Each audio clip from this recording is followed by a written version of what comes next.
할렐루야, 아멘. 오늘도 하나님의 크신 은혜와 복이 은혜를 삼아하는 저와 여러분 가운데 충만히 임하실 줄 믿습니다. 하나님께서 여러분들을 사랑하십니다. 사랑하는 자에게 좋은 것을 주시기를 원하시는 주님. 그 믿음으로 우리가 담대히 주님 앞에 나아가는 것입니다. 하나님 앞에 나아갑니다. 오늘도 우리와 함께 하신 주님께서 우리의 모든 사정과 형편을 아시고 좋은 것들로 채워주실 줄 믿습니다.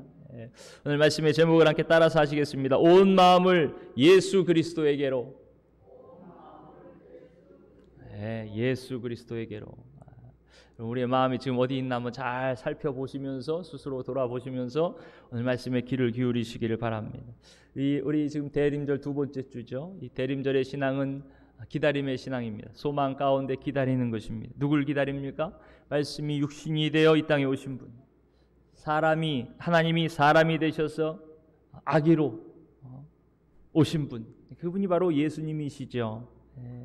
지금 우리는 이 예수님을 기다리고 있습니다. 한 주간을 살면서 여러 가지 세상 일로 우리의 마음이 분주해지고 마음을 다른 곳에 뺏기고 사방으로 분산된 우리의 마음을 이 시간, 이 예배, 또 말씀 가운데 이 말씀을 통해서 주님께로 집중하는 그런 시간이 되시기를 축복합니다. 오늘 본문에 보면 예수님의 오심을 준비하기 위해서 외치는 한 사람을 우리가 보게 됩니다. 일찍이 예수님이 오시기 전 이 당시 현재 이 시간에 800년 전에 세례 요한이 오기 800년 전에 이미 이사야가 이 사람을 예언했죠. 또 구약의 마지막 선지자인 이 말라기 선지자도 하나님께서 보내실 엘리야다, 그렇게 예언했던 사람이 바로 이 사람입니다.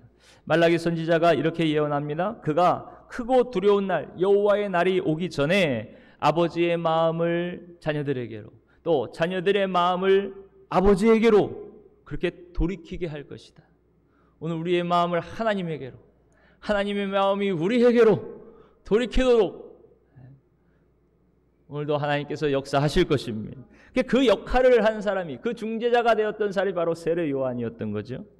세례 요한은 예수님의 오심을 준비하기 위해서 예수님보다 6개월 먼저 태어났고 그 사역은 한 15년 정도 일찍 예수님보다 사역한 것으로 전해지고 있습니다.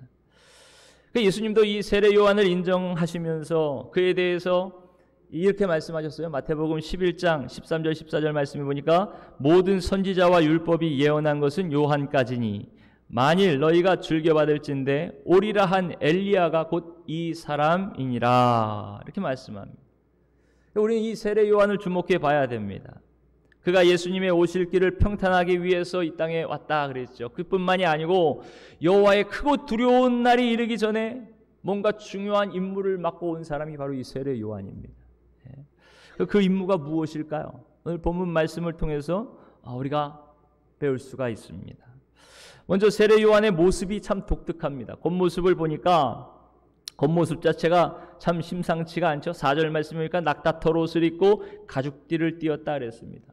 낙타털로 거칠거칠한 그 털로 옷을 만들어 입었습니다. 근데 사실 이 복장은요, 구약의 선지자들이 입었던 복장입니다. 특별히 엘리야가 이렇게 가죽띠를 띠고 털이 많은 털옷을 입고 있었습니다. 이 모양은 뭐냐? 드디어 이스라엘에 하나님의 선지자가 출현했다는 것입니다. 이것이 뭐가 그렇게 대단할까요? 이 당시 상황을 보면요, 이것이 아주 놀랄만한 사랑입니다. 여러분, 당시에 하나님의 선지자가 출현했다는 것은요, 구약의 마지막 선지자 말라기 선지자가 하나님의 말씀을 대언하고 선지자로 활동을 한 뒤에 400년 동안이나 하나님께서 침묵하셨습니다. 이스라엘에게 말씀하지 않으셨어요. 선지자를 세우지도 않으셨어요. 선지자를 통해서 말씀하지 않으셨습니다. 하나님의 말씀이 사라진 시대입니다. 암흑의 시대죠. 암흑의 시대입니다. 여러분, 하나님의 말씀이 없다고 생각해 보세요. 하나님의 말씀이 들려오지 않아요. 하나님께서 나에게 말씀하시지 않아요. 아무 감동과 감흥이 없어요. 그것처럼 우리의 영혼이 메마른 것이 없는 것이죠.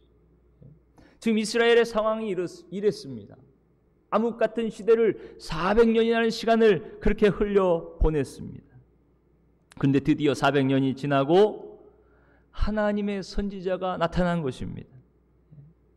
그러니 사람들의 관심이 얼마나 컸겠어요. 야, 드디어 하나님께서 약속하신 구원의 새 일을 행하시려는 거구나. 약속하신 메시아를 보내시려는 거구나. 드디어 하나님의 때, 구원의 때가 되었구나. 그 신호가 바로 세례 요한의 출현이었던 것입니다.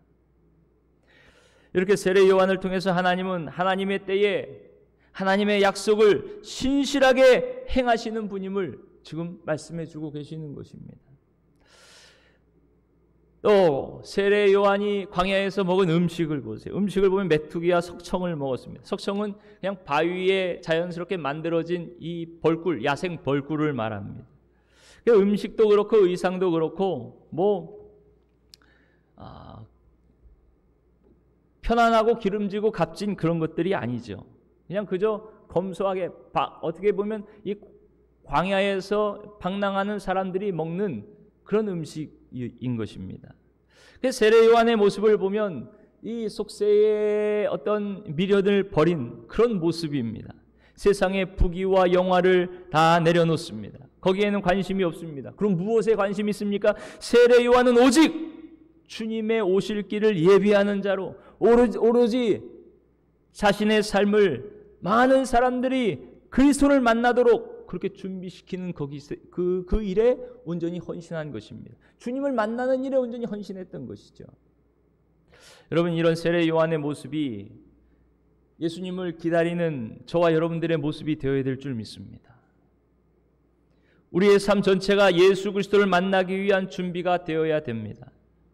우리도 주님을 기다리는 자로 마음을 비우고 마음을 새롭게 하고 또 정갈하게 하고 주님을 향해 집중해야 될 줄 믿습니다. 여러분, 믿음으로 산다는 것이 다른 것이 아니죠. 예수님 외에 그 어떤 것도 중요하지 않다는 그 고백의 걸음이 바로 믿음의 길입니다. 오늘 아까 찬양 드린 것처럼 주 예수보다도 귀한 것은 없네. 그 무엇도 예수님보다 귀한 것은 없습니다. 우리가 믿음으로 사는 것이 때로는 어렵지요. 왜 그렇습니까? 예수님보다 다른 것이 더 중요하게 여겨질 때 이 믿음의 걸음은 흔들리는 것입니다. 우리의 마음이 분주하고 어수선합니다. 왜 그렇습니까? 주님 외에 다른 많은 것들이 우리의 마음에 들어오기 때문에 그렇습니다.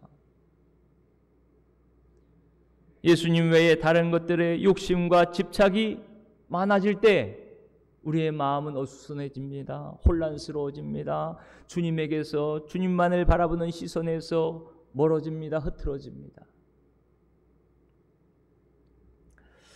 가만히 보면 그런 것 같아요. 주님을 만나는 일보다 다른 사람을 만나는 일, 나에게 중요한 사람, 내가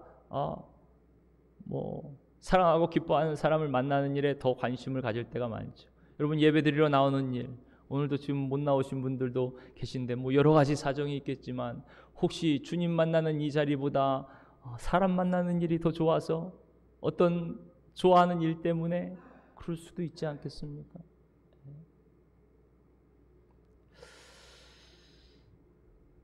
기도의 자리, 말씀의 자리, 기도를 통하여 주님과 가까이 나아가고 말씀을 통하여 주님의 뜻을 알고 주님께 나아가는 그 자리보다 이 세상 일에 더 관심이 많고 더 중요하게 여길 때가 또 우리에게 있지 않습니까?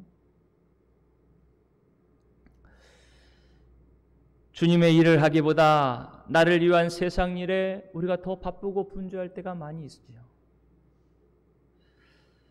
이렇게 주님을 배제한 모든 집착과 만남들이 사실은 우리의 마음을 흐트러뜨리고 얼마나 부산하게 하는지 모릅니다. 오직 주님만을 바라보는 우리의 시선을 방해하고 빼앗는 것이죠. 지금도 그렇습니다. 여러분 어떻습니까? 지금 주님께만 집중하고 계십니까? 예배에, 말씀에 집중하고 계십니까? 그렇지 않으면 자리는 이 자리에 있지만 우리의 마음은 또 엉뚱한 곳에 가 있을 것입니다. 예배 끝나고 또 어디 해야 되고 어디 가야 되고 누구 만나야 되고 아니면 누구 핸드폰 중요한 연락 오나 우리 학생들 여기 보세요. 우리의 마음이 늘 주님을 향하는 것이 중요합니다. 사랑하는 성도 여러분, 세례 요한처럼 오직 주님께 마음을 집중하고 주님만을 간절히 기다리는 성도들이 되시기를 축복합니다. 자, 그럼 세례 요한의 모습을 계속 따라가 보겠습니다. 이렇게 엘리야의 모습으로 등장한 세례 요한에게 사람들이 몰려오기 시작합니다.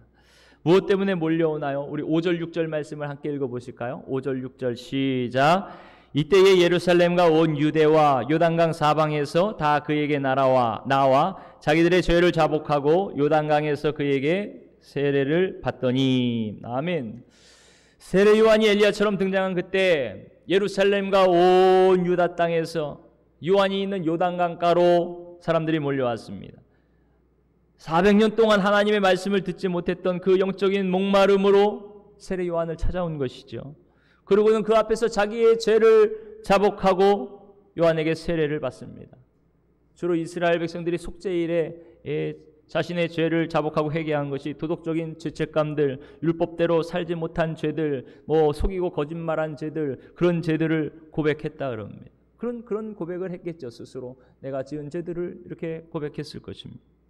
그 영적인 기간의 상태에서는요, 사실 죄에 대해서 고백할 그럴 힘도 없습니다. 죄에 대해서 침묵합니다. 다 그렇게 살지 아니요, 아예 그 죄를 모르고 넘어갈 수도 있습니다. 그랬던 그들이 이제는 세례 요한 앞에 나아가 자신의 죄를 인정하는 것입니다. 자복한다, 스스로 인정하고 고백하는 것이고, 그렇게 회개합니다. 마음을 새롭게 합니다. 마음의 길을 닫기 시작합니다. 정말 이스라엘 역사상 이런 개인적인 죄의 고백, 회개 운동이 전국적으로 확산된 적이 없었습니다. 세례 요한의 사역을 통해서 드디어 메시아 그리스도가 가까이 옴을 온 땅이 알게 되는 것이죠. 여러분, 스스로 자기 죄를 인정하는 것, 거기에서부터 주님을 만날 준비가 시작되는 것입니다. 우리의 심령의 부흥, 가정과 교회의 부흥도 바로 우리의 죄와 허물을 인정하고 주님 앞에 엎드려 회개할 때 주님의 부흥이 우리에게 임하게 될 줄 믿으시기를 바랍니다. 우리 평양 대부흥 운동도 그랬죠. 평양의 장대원 교회에서 자신의 죄를 회개하는 그 회개 운동부터 놀라운 부흥의 역사가 시작되었습니다. 오늘 이 자리가 주님 앞에 자신의 죄와 허물을 고백하는 회개의 자리가 되시기를 축복합니다. 그것이 우리의 마음을 닦는 길입니다. 주님 오실 길을 준비하는 모습입니다. 세례 요한이 그렇게 많은 사람들에게 주님이 오실 마음의 준비를 하도록 죄를 자백하며 주님 앞에 엎드리게 했던 것이죠. 그런데 그 많은 사람들 가운데 오늘 본문 말씀에 보니까 세례를 받으러 오는 사람 중에 바리새인들과 사두개인들도 많이 있었습니다. 근데 그들에게 세례 요한이 하는 말이 참 무섭습니다. 얼마나 무섭게 책망하고 아주 독설에 가까운 그 이야기를 하는지 모릅니다. 우리 7절 말씀을 한번 읽어보실까요? 7절 시작. 요한이 많은 바리새인들과 사두개인들이 세례 베푸는 대로 오는 것을 보고 이르되 독사의 자식들아, 누가 너희를 가르쳐 임박한 진노를 피하라 하더냐. 아멘. 우리가 생각하기에 독사의 자식들아, 그렇지만 아주 그냥 무서운 욕과 같은 얘기입니다. 사실 이들은 그 당시에 많은 사람들에게 존경을 받던 사람들입니다. 근데 그들을 향하여 세례 요한은 아주 무섭게 이 독사의 자식들아, 너에게 임박한 진노를 너희들이 피하려느냐? 그렇게 책망합니다. 왜 그랬을까요? 당시 사두개인들은요, 제사장 그룹입니다. 제사장. 성전 제사를 책임지고 집례하고 성전의 모든 것을 맡아서 했던 사람들, 하나님과의 관계에 가장 중요한 위치에 있었던 사람들이 바로 이 사두개인들이었습니다. 그런데 그들은 이 성전 제사를 통한 하나님의 죄 용서와 구원을 말하면서 사실 그들의 관심은 영혼 구원에 있지 않았습니다. 그들의 관심은 이 제사를 통해서 자기의 배를 부르며 또 그들이 바친 제물, 거기에 더 관심이 컸습니다. 우리 마음의 변화, 내면의 변화보다는 겉으로 보여지는 이 형식적인 제사, 그것에 더 치우쳐 있었습니다. 사람들은 사두개인들을 존경했지만 하나님은 그들의 중심을 보시고 그들이 임박한 진노 앞에 서 있음을 알게 하신 거죠. 그래서 세례 요한으로 하여금 그들을 책망하게 하신 겁니다. 또 당시 바리새인들도 마찬가지입니다. 많은 사람들에게 아주 존경을 받았던 사람들이죠. 왜 그러냐? 그들은 아주 하나님의 율법 말씀을 철저하게 지켰던 사람들입니다. 율법 준수를 강조했습니다. 율법의 이 순종을 통하여 하나님의 구원이 임한다고 이야기한 것이죠. 그렇지만 그들의 관심은요, 그 율법의 정신, 그 율법에 담긴 하나님의 마음, 그것보다는 외형적인 그 법규 하나하나 613가지의 그 조항들 하나하나 지키는 것에만 목이 메어 있었습니다. 그들의 마음속 깊이 하나님을 사랑하는 것보다 오히려 그 율법을 지킴으로 다른 사람들의 시선에 존경을 받고 우러름을 받고 자기를 자랑하고 그것을 율법의 준수를 그 수단으로 삼았던 것입니다. 그러면서 마음은 메말라 갑니다. 강팍해져 갑니다. 자기 의로 교만해져 가죠. 점점 겉과 속이 달라진 위선자가 되어 갑니다. 교만이 가득해집니다. 그 자기의 의로 그러지 못한 사람들을 판단하고 정죄합니다. 그런 모습이 예수님 당시 바리새인들의 모습이었던 것입니다. 업로드를 측정하고 있습니다. 이런 그들이 지금 요한에게 와서 세례를 받고자 하지만 정작 그들의 그 마음속 깊은 곳에 진정한 회개와 돌아섬은 없었던 것입니다. 변화는 없었어요. 그대로입니다. 그럼 그들을 향하여 세례 요한은 임박한 진노를 너희들이 피할 수 없다. 그러면서 그 임박한 진노, 하나님의 심판을 피할 수 있는 방법을 일러줍니다. 그 말씀이 바로 8절 말씀이죠. 우리 8절 말씀을 함께 읽겠습니다. 8절 시작. 그러므로 회개에 합당한 열매를 맺고, 아멘. 따라서 합시다. 회개에 합당한 열매를 맺고. 여러분, 세례 요한이 그들에게 요구한 것이 무엇입니까? 회개에 합당한 열매를 맺으라. 이 말은 회개한 사람답게 이전과 다른 새로운 모습으로 새 마음으로 새로운 삶을 살아가라는 것입니다. 먼저 마음을 새롭게 하고 새로운 삶을 살아가라는 말씀이죠. 여러분, 참된 회개는 바로 이런 것입니다. 먼저 내 마음의 변화가 중요합니다. 내 마음이 변하고 업로드를 측정하고 있습니다. 새로워질 때 우리의 삶도 변화될 수 있습니다. 그것이 우리의 입술의 회개와 일치가 되고 조화가 돼야 되는 거지, 입술로만 나와 회개합니다, 잘못됐습니다, 그러고 가서는 똑같이 죄의 길, 헛된, 하나님 기뻐하시지 않는 그 헛된 길로 나아간다면 우리 입술의 회개가 무슨 진정한 회개가 되겠습니까? 세례 요한이 회개에 합당한 열매를 맺어라. 너의 마음을 그 근원에서부터 새롭게 함을 받으라는 것이죠. 그 마음을 따라 새로운 삶을 살라는 것입니다. 욕심과 탕심을 십자가에 내어놓고 못 받고 자기만을 위하여 살아갔던 나를 십자가에 죽이고 이제는 주님으로 사는 우리의 모습이 진정한 회개에 합당한 삶인 줄 믿으시기를 바랍니다. 여러분, 주님을 기다리는 이때 저와 여러분들의 마음이 온전히 주님을 향하고 우리의 삶도 회개에 합당한 열매들이 주렁주렁 맺히는 그런 은혜가 있으시기를 축복합니다. 이것이 주님이 기뻐하시는 온전한 회개인 것입니다. 주님께 온전히 돌아선 자들의 모습인 것이죠. 다운로드를 그러나 바리새인과 사두개인들은 그러질 못했습니다. 세례를 받으려고만 했지만 그들의 마음과 삶은 여전히 주님을 떠나 있었습니다. 그 임박한 진노를 피할 수가 없습니다. 여러분, 세례 받는 것 자체가 중요한 것이 아닙니다. 세례는 무엇입니까? 세례는 내가 죽는 겁니다. 이제 세례 교육을 할 텐데, 우리 아이들 영아 세례, 유아 세례, 그 아이를 통하여 믿음의 고백으로 하나님 앞에 올려드리는 것은 먼저 부모님들이 주님 앞에 죽어야 되는 것입니다. 나는 죽고 그리스도로 사는 것이 핑테스트를 진행 중입니다. 주님을 늘 찾는 것이 세례입니다. 주님께 늘 가까이 나아가는 것이 세례입니다. 측정이 완료되었습니다. 형식적인 세례가 우리의 구원을 보장하는 것이 아닙니다. 이것은 우리의 마음을 닦는 준비입니다. 주님이 오심을 준비하는 예비 과정입니다.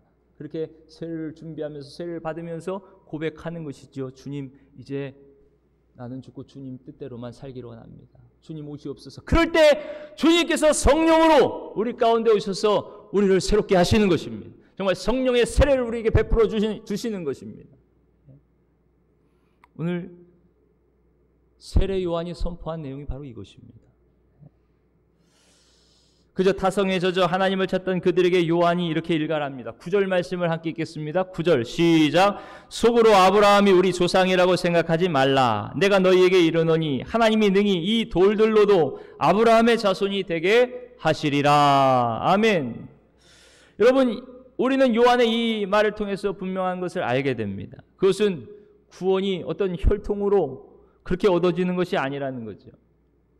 그들의 조상이 아브라함이죠. 아브라함은 하나님 앞에 의롭다 인정을 받은 사람입니다. 그러니까 하나님 앞에 의롭다 인정받은 그 아브라함이 우리의 조상이니까 우리는 그의 후손이지 우리에게도 하나님의 구원이 임할 것이다. 여러분, 구원은 세습되는 것이 아닙니다. 그냥 저절로 주어지는 것이 아니죠. 우리도 그런 경우를 많이 봅니다. 우리 부모님이 열심히 신앙생활 하시니까 나는 걱정 없어. 내 자리도 천국에 내 자리가 있을 거야. 부모님이 나를 위해서 기도하시고 헌금도 하시고 뭐 봉사도 하시고. 아닙니다. 내 자리는 내가 찾아야 되는 거예요. 내가 주님을 만나서 회개하고 주님의 은혜, 주님의 의를 입어야 되는 것이지 다른 누가 결코 나를 구원하게 할 수가 없는 것입니다. 근데 이스라엘 백성들은 그렇게 생각하지 않았어요. 우리는 아브라함의 후손이야. 하나님께서 택하신 민족이야. 하나님께 보장받은 자들이야. 하나님의 구원을 보장받은 자들이야.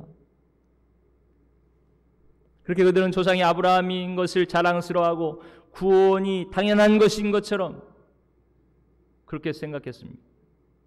마땅히 받아야 될 선물로 생각했습니다.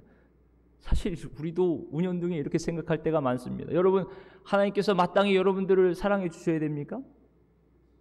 하나님께서 여러분들을 마땅히 구원해 주셔야 됩니까? 하나님께서 여러분들을 마땅히 축복해 주셔야 됩니까?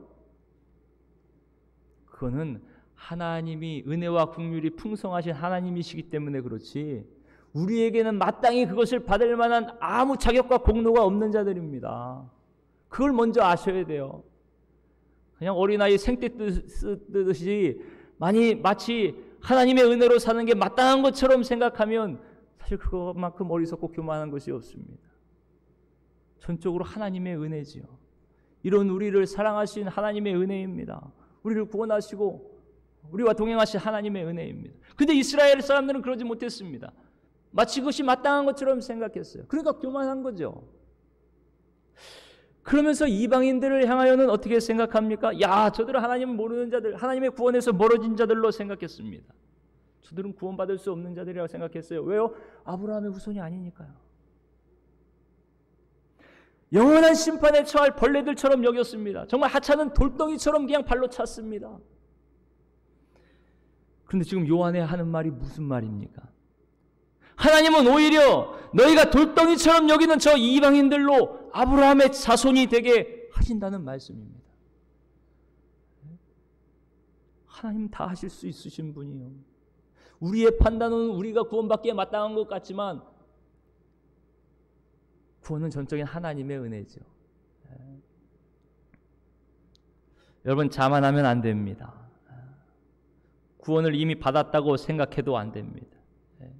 선줄로 알면 넘어질까 조심하라 말씀하고 있습니다. 바울의 고백처럼 끝까지 달려갈 길을 다 하기까지 겸손히 주님을 바라보며 주님께 가까이 나아가는 것이 바로 이 믿음의 걸음인 것입니다. 구원받은 자의 모습인 것입니다. 만약에 그렇지 않다면 우리의 구원을 다시 생각해 봐야 됩니다.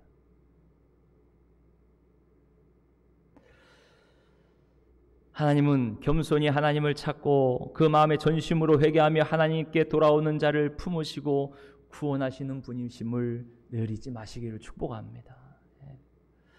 그럼 언제 그렇게 우리의 마음을 돌이키고 우리의 삶을 돌이켜야 되겠습니까? 10절 말씀에 보니까요, 이미 도끼가 나무 뿌리에 놓였다, 이렇게 요한이 선언합니다. 여러분, 그러니까 망설일 시간이 없어요. 우물쭈물할 시간이 없습니다. 지금 바로 하나님께로 온 마음을 돌이킬 때입니다. 그렇지 않으면 도끼가 이제 이미 벌써 나무에 찍혀 있으니 찍어서 불에 던져진다고 말씀하는 것입니다. 여러분 기억하세요. 이 대림절의 기다림은 우리에게 아주 급박하고도 진정한 돌이킴을 지금 요청하고 있는 것입니다. 더 이상 이 세월을 허비하지 말고 더 지체하지 말고 임박한 심판을 그 심판 앞에서 그 심판을 피해 어서 속히 주님께로 마음과 삶을 돌이키라고 말씀하고 있는 것입니다. 예수 그리스도에게로 지금 속히 온 마음과 삶을 되돌리는 그가 참된 지혜로운 자임을 여러분 기억하시기를 바랍니다. 왜 그렇습니까? 그 길만이 생명의 길이기 때문에 그렇습니다. 그 길만이 구원의 길입니다. 천국에 이르는 길입니다. 그 길은 오직 예수 그리스도뿐이죠. 길이요 진리요 생명이시면 오직 예수 그리스도뿐입니다. 그러니 우리의 마음이 오늘도 전심으로 예수 그리스도에게로 향해야 되는 것입니다. 우리의 삶도 주님을 향한 삶이 되어야 되는 것이죠. 주님께만 집중하며 주님께로만 나아가는 저와 여러분들이 되시기를 축복합니다.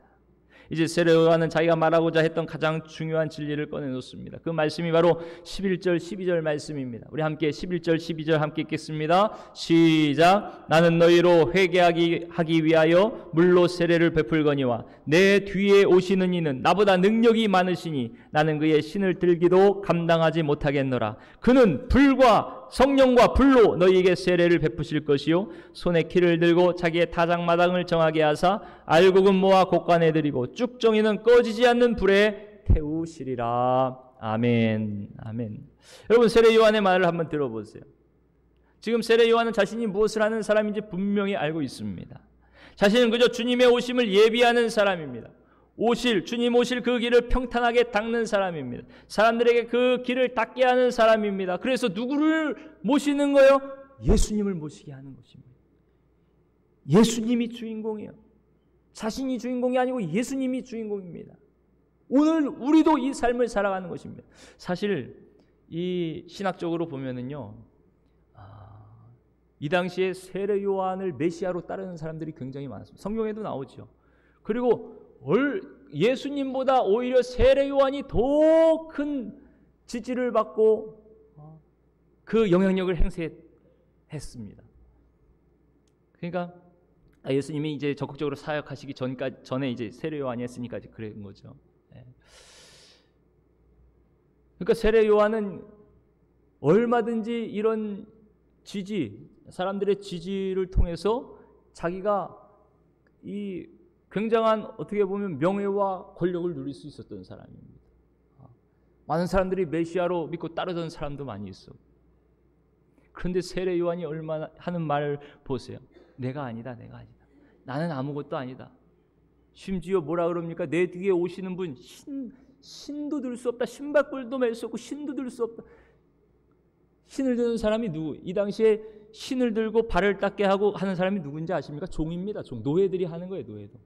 그러니까 나는 예수님의 종조차도 노예들이 하는 그 종의 역할도 할 수 없는 미천한 자라는 거예요. 비교할 수가 없다는 거죠. 주인에게는 비교할 수가 없다는 것입니다.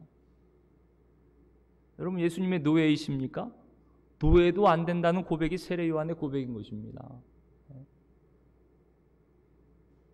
얼마나 당시에 정말 이 유대 사회에 큰 반향을 일으켰던 센세이션을 일으켰던 그 인물이 바로 세례 요한인데 바리새인 그 존경받던 바리새인 사두개인들까지도 와가지고 세례를 받기 위해서 그 앞에 머리를 숙이고 줄 섰던 사람이 세례 요한인데 내 뒤에 오신 이는 나보다 크신 분이요 나보다 능력 있으신 분이요 나는 그의 신발도 들지 못할